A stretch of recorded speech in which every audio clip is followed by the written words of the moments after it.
जय माता दी।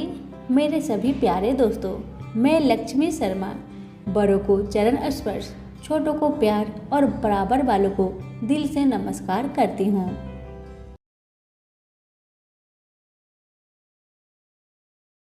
आज आप सभी सुनेंगे देवशयनी एकादशी व्रत में सुने जाने वाली सभी कथाएं एक साथ। इन कथाओं को एकादशी व्रत में अवश्य सुनना चाहिए, क्योंकि इन कथाओं के बिना आपका व्रत अधूरा माना जाएगा। इसलिए कथाओं को पूरा जरूर सुने और अगर अच्छी लगे तो दूसरों को शेयर करना ना भूले। अब सुनिए कथा, तो प्रेम से बोलिए लक्ष्मी नारायण की जय। आषाढ़ मास के शुक्ल पक्ष की इस पद्मा एकादशी को अधिकांश व्यक्ति देवशयनी अथवा देवशोनी एकादशी कहते हैं। इस दिन से भगवान विष्णु 4 मास के लिए क्षीर सागर में शयन करते हैं। इसी कारण इस एकादशी को हरिशयनी एकादशी कहते हैं। पुराणों में यह भी कहा गया है कि इस दिन से विष्णु भगवान 4 मास तक बलि के द्वार पर पाताल में रहते हैं और कार्तिक मास के शुक्ला पक्ष की एकादशी को अपने लोक में लौटते हैं। इन 4 महीनों में भगवान विष्णु के क्षीर सागर में शयन अथवा पाताल में निवास करने के कारण ही विवाह आदि कोई शुभ कार्य नहीं होते। तथापि लगभग सभी एकादशियों को भगवान विष्णु की पूजा आराधना की जाती है, परंतु आज की रात्रि से तो भगवान का शयन प्रारंभ होता है, अतः उनकी विशेष विधि विधान से पूजा की जाती है। भगवान विष्णु की प्रतिमा को आसन पर आसीन कर उनके हाथों में शंख चक्र गदा पद्म सुशोभित कर उन्हें पीतांबर पीले वस्त्र या पीले दुपट्टे से सजाया जाता है। पंचामृत से स्नान कराकर तत्पश्चात भगवान की धूप दीप पुष्प इत्यादि से पूजा कर घृत दीपक से आरती उतारी जाती है। भगवान को तांबूल और पुंगी फल अर्पित करने के बाद निम्नलिखित मंत्र द्वारा भगवान की स्तुति की जाती है। धर्मराज युधिष्ठिर बोले कि हे भगवान, आषाढ़ महीने की शुक्ल पक्ष की एकादशी का क्या नाम है और उस दिन कौन सा देवता की पूजा होती है तथा उसकी विधि क्या है, सो सब विस्तार पूर्वक मुझसे कहिए। भगवान श्री कृष्ण कहने लगे कि हे राजन, एक समय नारद जी ने ब्रह्मा जी से यही प्रश्न पूछा था। तब ब्रह्मा जी बोले थे, नारद, तुमने कलियुगी जीवों के उद्धार के लिए सबसे उत्तम प्रश्न किया है, क्योंकि उद्धार के लिए सबसे उत्तम प्रश्न क्या है? क्योंकि एकादशी व्रत सब व्रतों में श्रेष्ठ है। इसके व्रत के समस्त पाप नष्ट हो जाते हैं। इस एकादशी का नाम पादम है। इसके व्रत करने से विष्णु भगवान प्रसन्न होते हैं। मैं यहाँ एक पौराणिक कथा कहता हूँ, ध्यान पूर्वक सुनो। सतयुग में मनधाता नामक एक चक्रवर्ती सम्राट राज्य करते थे। उनके राज्य में प्रजा बहुत सुखी थी, किंतु भविष्य में क्या हो जाए यह कोई नहीं जानता। अतः वे इसी बात से अनभिज्ञ थे कि उनके राज्य में शीघ्र ही भयंकर अकाल पड़ने वाला है। उनके राज्य में पूरे 3 वर्ष तक वर्षा न होने के कारण भयंकर अकाल पड़ा। इस अकाल से चारों ओर त्राही त्राही मच गई। धर्म पक्ष के यज्ञ, हवन, पिंडदान, कथा, व्रत आदि में कमी हो गई। जब मुसीबत पड़ी तो धार्मिक कार्यों में प्राणी की रुचि कहाँ रह जाती है। प्रजा ने राजा के पास जाकर अपनी वेदना की दुहाई दी। राजा तो इस स्थिति को लेकर पहले से ही दुखी थे। वे सोचने लगे कि आखिर मैंने ऐसा कौन सा पाप कर्म किया है जिसका दंड मुझे इस रूप में मिल रहा है। फिर इस कष्ट से मुक्ति पाने का कोई साधन करने के उद्देश्य से राजा सेना को लेकर जंगल की ओर चले गए। वहां विचरण करते करते एक दिन वे ब्रह्मा जी के पुत्र अंगिरा ऋषि के आश्रम में पहुंचे और उन्हें साष्टांग प्रणाम किया। ऋषिवर ने आशी वर्जनों उपरांत कुशल क्षेम पूछा। फिर जंगल में विचरने व अपने आश्रम में आने का प्रयोजन जानना चाहा। तब राजा ने हाथ जोड़कर कहा, महात्मन, सभी प्रकार से धर्म का पालन करता हुआ भी मैं अपने राज्य में दुर्भिक्ष का दृश्य देख रहा हूँ। आखिर किस कारण से ऐसा हो रहा है? कृपया इसका समाधान करें। यह सुनकर महर्षि अंगिरा ने कहा, हे राजन, सब युगों से उत्तम यह सतयुग है। इसमें छोटे से पाप का भी बड़ा भयंकर दंड मिलता है। इसमें धर्म अपने चारों चरणों में व्याप्त रहता है। ब्राह्मण के अतिरिक्त किसी अन्य जाति को तप करने का अधिकार नहीं है, जबकि आपके राज्य में एक क्षुद्र तपस्या कर रहा है। यही कारण है कि आपके राज्य में वर्षा नहीं हो रही है। जब तक वह काल को प्राप्त नहीं होगा तब तक यह दुर्भिक्ष शांत नहीं होगा। दुर्भिक्ष की शांति उसे मारने से ही संभव है।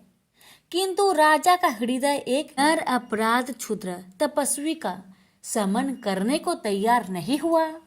उन्होंने कहा, हे देव, मैं उस निरपराध को मार दूं? यह बात मेरा मन स्वीकार नहीं कर रहा। कृपा करके आप कोई और उपाय बतलाए। महर्षि अंगिरा ने बताया, आषाढ़ मास के शुक्ल पक्ष की एकादशी का व्रत करो। इस व्रत के प्रभाव से अवश्य ही वर्षा होगी। राजा अपने राज्य की राजधानी लौट आए और चारों ओर वर्णों सहित पद्मा एकादशी का विधि पूर्वक व्रत किया।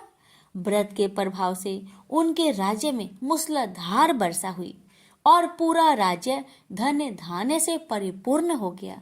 ब्रह्मा वैवर्त पुराण में देवशयनी एकादशी के विशेष महात्म्य का वर्णन किया गया है। इस व्रत से प्राणी की समस्त मनोकामनाएं पूर्ण होती है। तो प्रेम से बोलिए, लक्ष्मी नारायण की जय। स्वर्णी मुनि की पुत्री तुलसी अपूर्व सुंदर थी। उसकी इच्छा थी कि उनका विवाह भगवान नारायण के साथ हो। इसके लिए उन्होंने नारायण पर्वत की घाटी में स्थित बद्रीवन में घोर तपस्या की। दीर्घ काल तक तपस्या के उपरांत ब्रह्मा जी ने प्रसन्न होकर दर्शन दिए और वर मांगने को कहा। तब तुलसी जी ने कहा, हे सृष्टि के कर्ता ब्रह्मदेव, आप तो अंतर्यामी हैं, आपसे क्या छुपा है। सबकी मन की बात आप जानते हैं। फिर भी मैं अपनी इच्छा आपको बताती हूँ। मैं चाहती हूँ कि भगवान श्री हरि मुझे पति रूप में मिले। तुलसी की बातें सुन ब्रह्मदेव ने कहा, तुम्हारा अभीष्ट तुम्हें अवश्य मिलेगा। आपने पूर्व जन्म में किसी अपराध के कारण तुम्हें श्राप मिला है। इसी प्रकार भगवान श्री नारायण के एक पार्षद को भी दानव कुल में जन्म लेने का श्राप मिला है। दानव कुल में जन्म लेने के बाद भी उसमें नारायण का अंश विद्यमान रहेगा। इसलिए इस जन्म में पूर्व जन्म के पाप के शमन के लिए संपूर्ण नारायण तो नहीं, नारायण के अंश से युक्त दानव कुल में जन्मे उस श्रापग्रस्त पार्षद से तुम्हारा विवाह होगा। श्राप मुक्त होने पर भगवान श्री नारायण सदा सर्वदा के लिए तुम्हारे पति हो जाएंगे।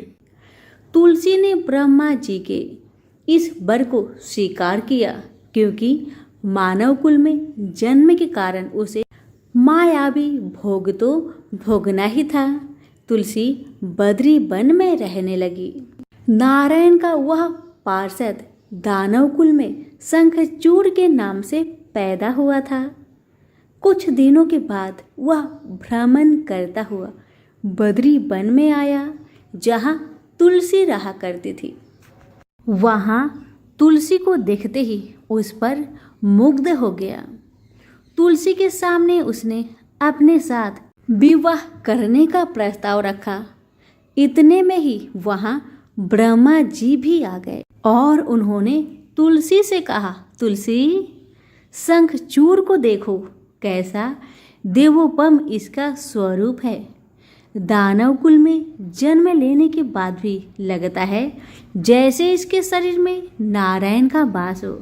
तुम प्रस्ताव को स्वीकार कर लो। तुलसी को भी लगा कि उसकी तपस्या पूर्ण हुई है, उसे इच्छित फल मिला है। शंखचूड़ के साथ उसका गंधर्व विवाह हो गया और वह शंखचूड़ के साथ उसके महल में पत्नी बनकर आ गई। शंखचूड़ ने अपनी परम सुंदरी सती सावधि पत्नी तुलसी के साथ बहुत दिनों तक राज्य किया। उसने अपने राज्य का इतना विस्तार किया कि देवलोक तक उसके अधिकार में आ गया। स्वर्ग का सुख भोगने वाले देवताओं की दशा भिखारियों की जैसी हो गई। शंखचूड़ किसी को भी कष्ट नहीं देता था, पर अधिकार और राज्य छीन जाने से सारे देवता मिलकर ब्रह्मा, विष्णु और शिव की सभा में गए तथा अपनी विपत्ति सुनाई। ब्रह्मा जी ने कहा, तुलसी परम साध्वी है, उसका विवाह शंखचूड़ से मैंने ही करवाया था। शंखचूड़ को तब तक नहीं हराया या मारा जा सकता है जब तक तुलसी को न छला जाए। विष्णु जी ने कहा, शंखचूड़ पूर्व जन्म में मेरा पार्षद था। श्राप के कारण उसे दैत्य कुल में जन्म लेना पड़ा। इस जन्म में भी मेरा अंश उसमें व्याप्त है। साथ ही तुलसी के पतिव्रत धर्म से वह अजय है। फिर देवताओं की सम्मति से भगवान शिव ने शंखचूड़ के पास संदेश भेजा कि या तो वह देवताओं का राज्य लौटा दे या फिर उनसे युद्ध करे। शंखचूड़ भगवान शंकर के पास पहुंचा। उसने कहा, देवादिदेव, आपके लिए देवताओं का पक्ष लेना उचित नहीं है। राज्य बढ़ाना हर राजा का कर्तव्य है। मैं किसी को दुखी नहीं कर रहा हूँ। देवताओं से कहिए वे मेरी प्रजा होकर रहे। मैंने आपका भी कोई उपकार नहीं किया है और हमारा आपका युद्ध शोभा नहीं देता। अगर आप हार गए तो बड़ी लज्जा की बात होगी। मैं हार गया तो आपकी प्रीति बहुत अधिक नहीं बढ़ेगी। शंखचूड़ की बातें सुन भगवान शंकर हंसने लगे। भगवान तो सब रहस्य समझते थे। तुलसी और शंखचूड़ के पूर्व जन्म की श्राप की अवधि लगभग पूरी हो चुकी थी।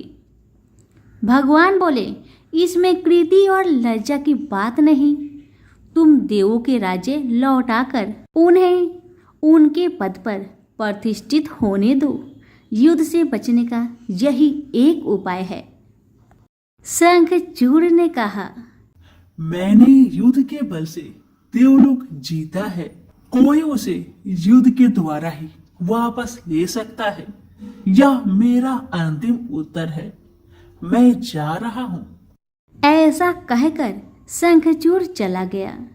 उसने अपनी पत्नी तुलसी को सारी बात बताई और कहा, कर्म भोग सब काल सूत्र में बंधा है। जीवन में हर्ष, शोक, भय, सुख, दुख, मंगल, अमंगल काल के अधीन है। हम तो केवल निमित्त है। संभव है भगवान शिव दोनों का पक्ष लेकर मुझसे युद्ध करे। तुम चिंता मत करना, तुम्हारी सती तेज मेरी रक्षा करेगी। दूसरे दिन भगवान शंकर ने नेतृत्व में देवताओं ने युद्ध छेड़ दिया। शंखचूड़ ने भीषण बाणों की वर्षा कर उनका वेग रोका। उसके प्रहार से देवता डगमगाने लगे। उसने दानवी शक्ति का प्रयोग कर मायावी युद्ध आरंभ किया। युद्ध स्थल पर दानव शंखचूड़ किसी को दिखाई नहीं देता था, पर उसका अस्त्र शस्त्र देवताओं पर प्रहार कर देवताओं को घायल कर रहा था। अब देवतागण अपना अस्त्र शस्त्र चलाए तो किस पर चलाए और कैसे चलाए, क्योंकि कोई शत्रु सामने था ही नहीं। कई दिनों तक इस तरह भयंकर युद्ध चला। शंखचूड़ पराजित नहीं हुआ। तब भगवान शिव ने विष्णु जी से कहा, विष्णु कुछ उपाय करिए, अन्यथा मेरा तो सारा यश मिट्टी में मिल जाएगा। तब श्री हरि विष्णु ने सोचे, बल से तो शंखचूर को हराया नहीं जा सकता, इसलिए छल का सहारा लेना होगा। उन्होंने तुरंत अपना स्वरूप शंखचूर जैसा बनाया और वस्त्र शस्त्र से सज्जित हो तुलसी के पास आए और बोले, प्रिय, मैं युद्ध में जीत गया।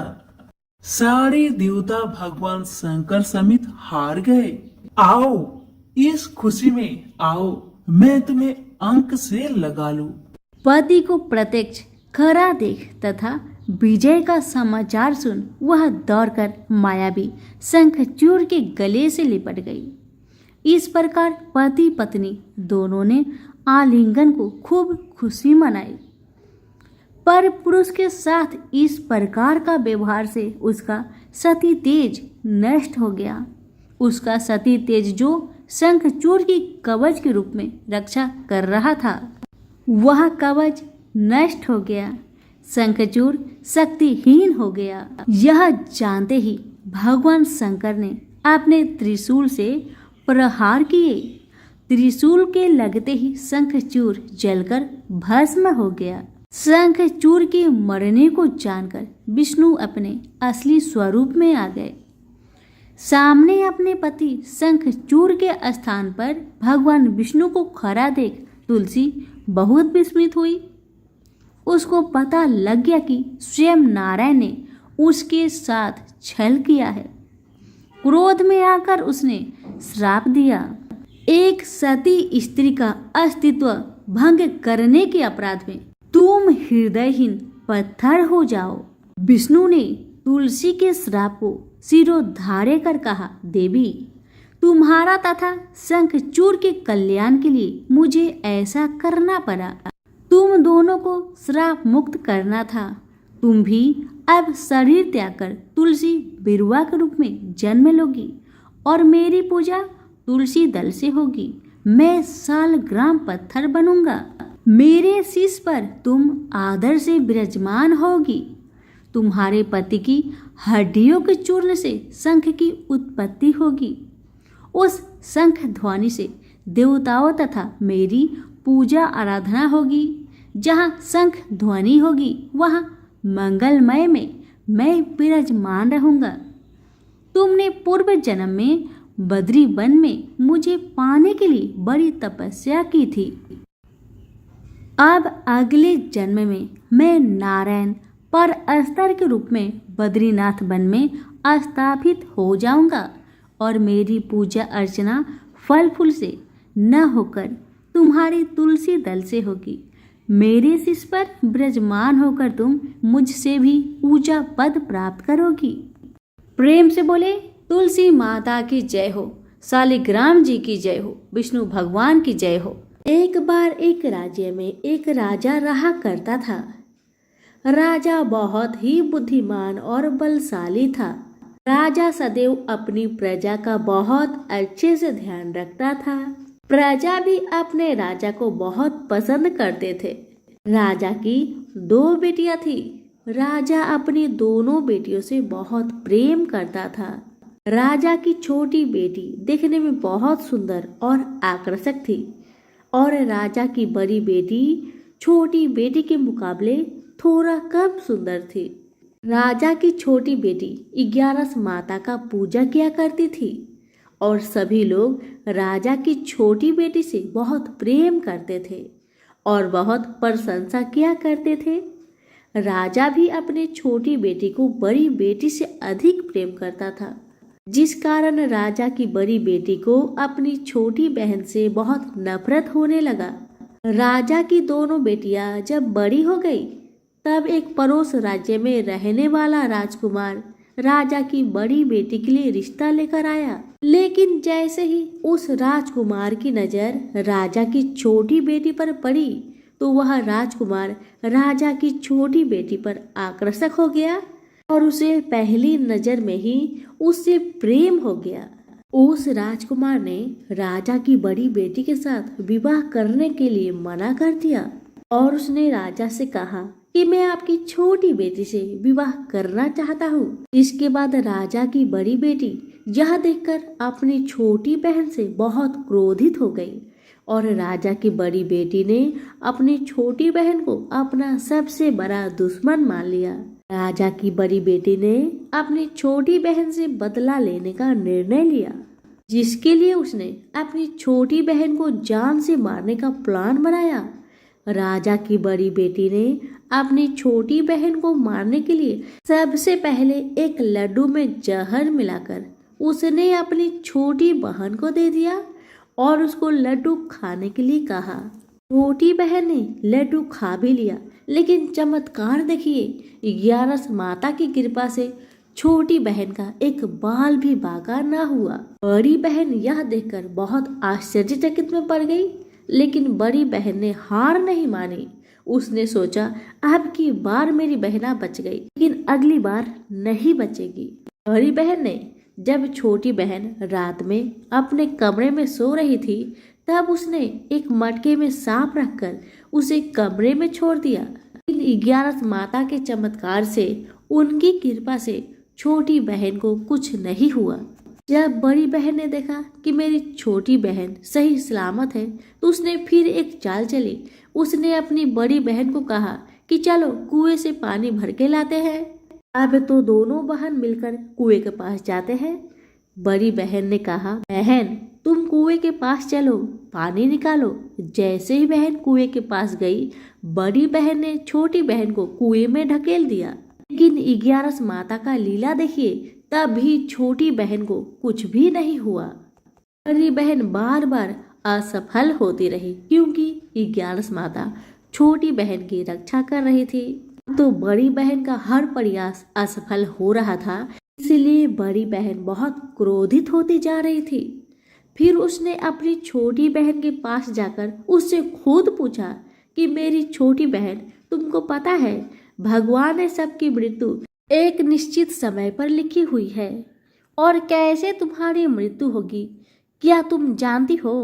तब छोटी बहन ने अपनी बड़ी बहन को बताया कि हाँ, मैं तो जानती हूँ मेरी मृत्यु कैसे होगी।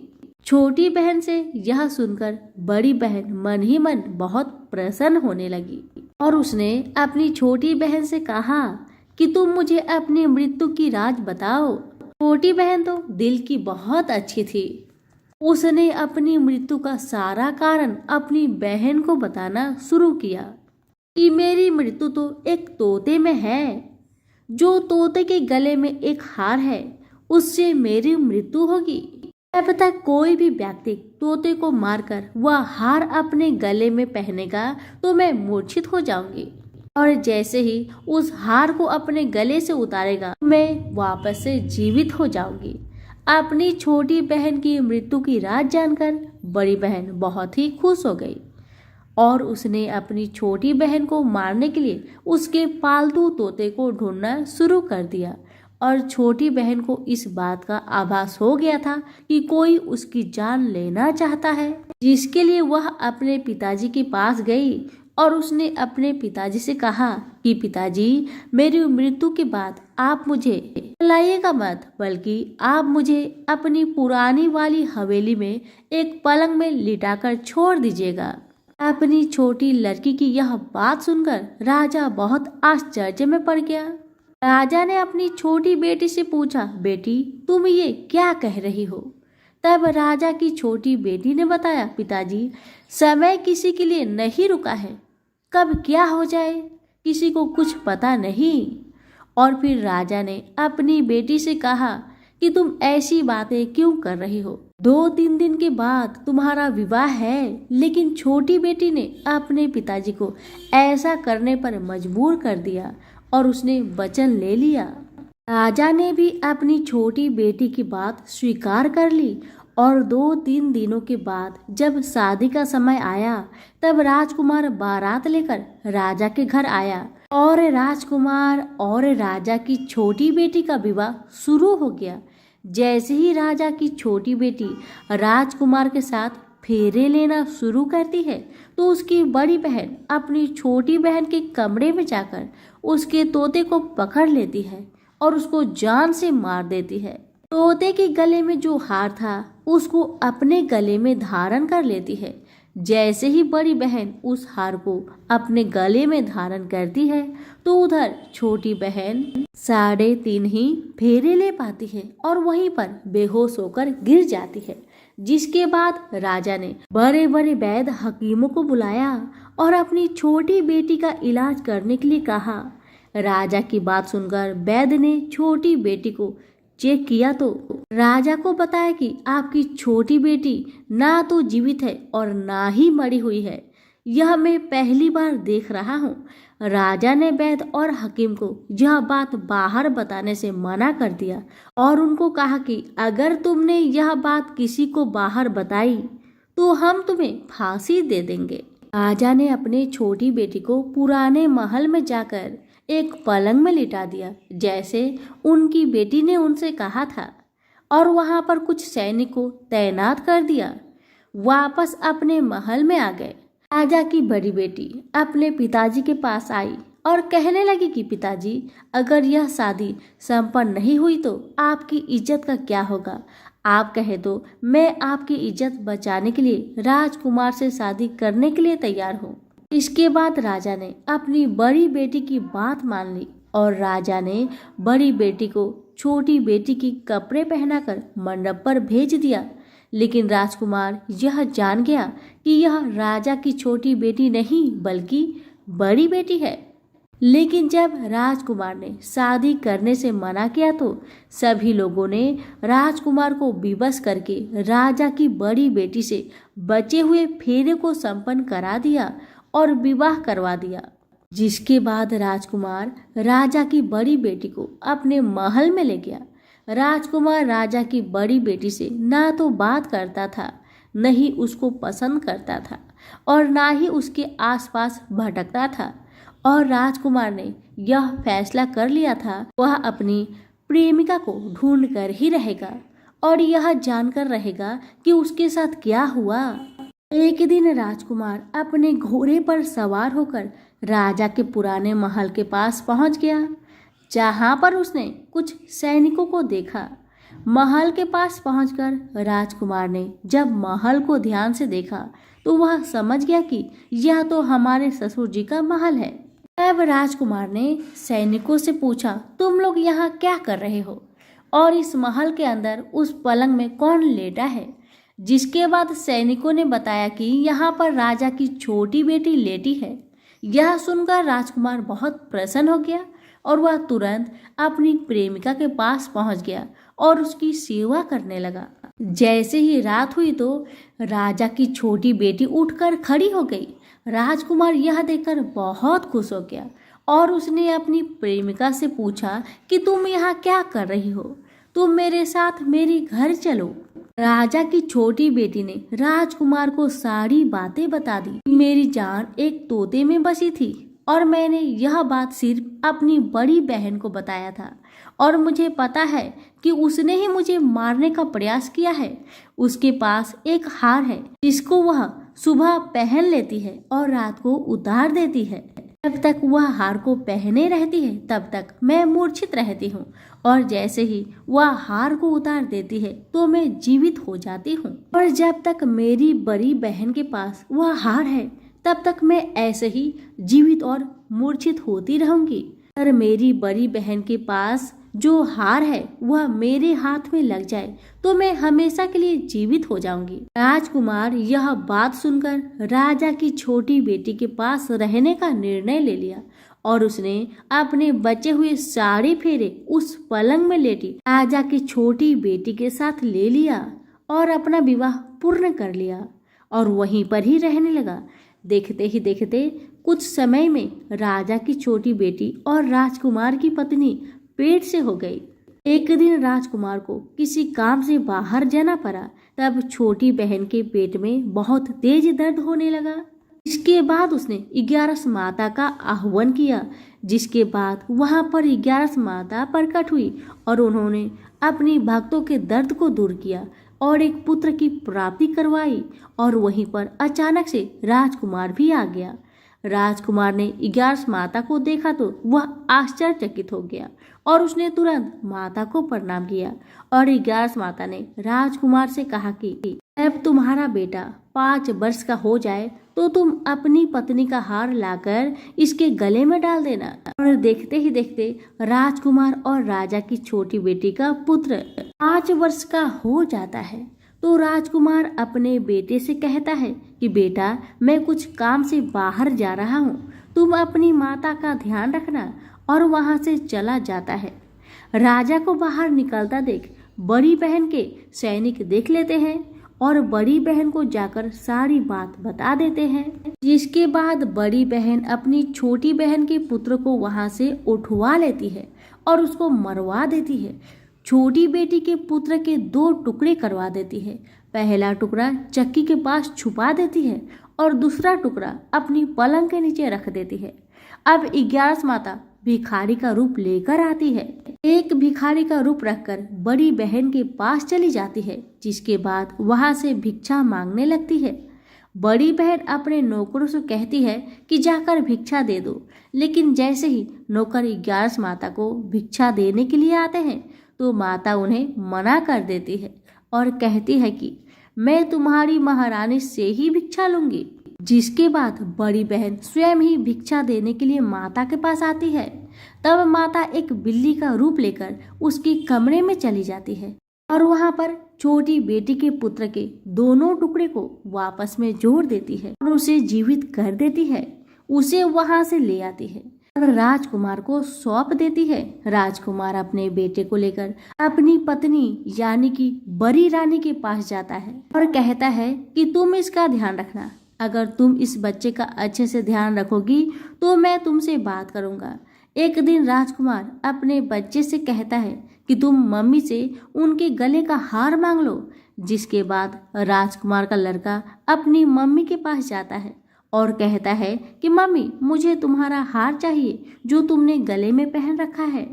यह सुनकर पहले तो बड़ी बहन बहुत क्रोधित हुई, पर उसको याद आता है कि राजकुमार ने कहा था कि अगर मैं इस बच्चे का ध्यान अच्छे से रखूंगी तो वह मुझसे बात करेंगे। जिसके कारण वह हार को उस बच्चे को दे देती है और वह तुरंत हार को ले जाकर अपने पिताजी को दे देता है। और तभी राजकुमार ने अपने बेटे को लेकर वहां से जाने लगता है और अपनी पत्नी से कहता है, तुम हमारे लिए खाना बनाकर रखो, मैं शाम को आकर तुम्हारे साथ खाना खाऊंगा। और वह अपने बेटे को लेकर वहां से चला जाता है। जिसके बाद वह राजा के पास जाता है और उनको सारी कहानी बताने लगता है। राजा अपनी बड़ी बेटी की यह करतूत सुनकर बहुत क्रोधित होता है और अपनी परवरिश पर ही दोष देने लगता है और राजकुमार को अपनी छोटी बेटी के साथ रहने के लिए आदेश देता है। कहते हैं कि जो भी भक्त इग्यारस माता की व्रत श्रद्धा पूर्वक करता है, उनकी कथा का श्रवण करता है, उनकी सभी कष्टों का हरण खुद माँ करती है। हे इग्यारस माता, जैसे आपने राजा की छोटी बेटी की रक्षा की, उसका पुत्र की रक्षा किया, वैसे ही इस कथा को सुनने वाले, कहने वाले, हुक्कारे भरने वाले सभी के परिवार पर अपनी कृपा सदा बनाए रखना। तो सभी मिलकर बोले, इग्यारस माता की जय। ओम जय एकादशी माता, मैया जय एकादशी माता, विष्णु पूजा व्रत को धारण कर शक्ति मुक्ति पाता। ओम जय एकादशी माता, तेरे नाम गिनाओ देवी, भक्ति प्रदान करनी, गण गौरन की देनी माता, शास्त्रों में वरनी। ओम जय एकादशी माता, मैया जय एकादशी माता। मार्गशीर्ष के कृष्णा पक्ष की उत्पन्ना विश्वतारिणी जनमी, ओ मैया उत्पन्ना विश्वतारिणी जनमी, शुक्ल पक्ष में होई मोक्षदा, शुक्ल पक्ष में होई मोक्षदा, मुक्तिदाता बन आई। ओम जय एकादशी माता। पौष के कृष्णा पक्ष की सफला नामक है, शुक्ल पक्ष में होई पुत्रदा, आनंद अधिक रहे। मैया जय एकादशी माता। नाम सटटिला माघ मास में कृष्ण पक्ष आवे, शुक्ल पक्ष में जया कहावे, शुक्ल पक्ष में जया कहावे, विजय सदा पावे। ओम जय एकादशी माता। मैया जय एकादशी माता। विजया फाल्गुन कृष्ण पक्ष में शुक्ल आमल की, मैया शुक्ल आमल की। पाप मोचनी कृष्ण पक्ष में चैत्र महाबली की। ओम जय एकादशी माता।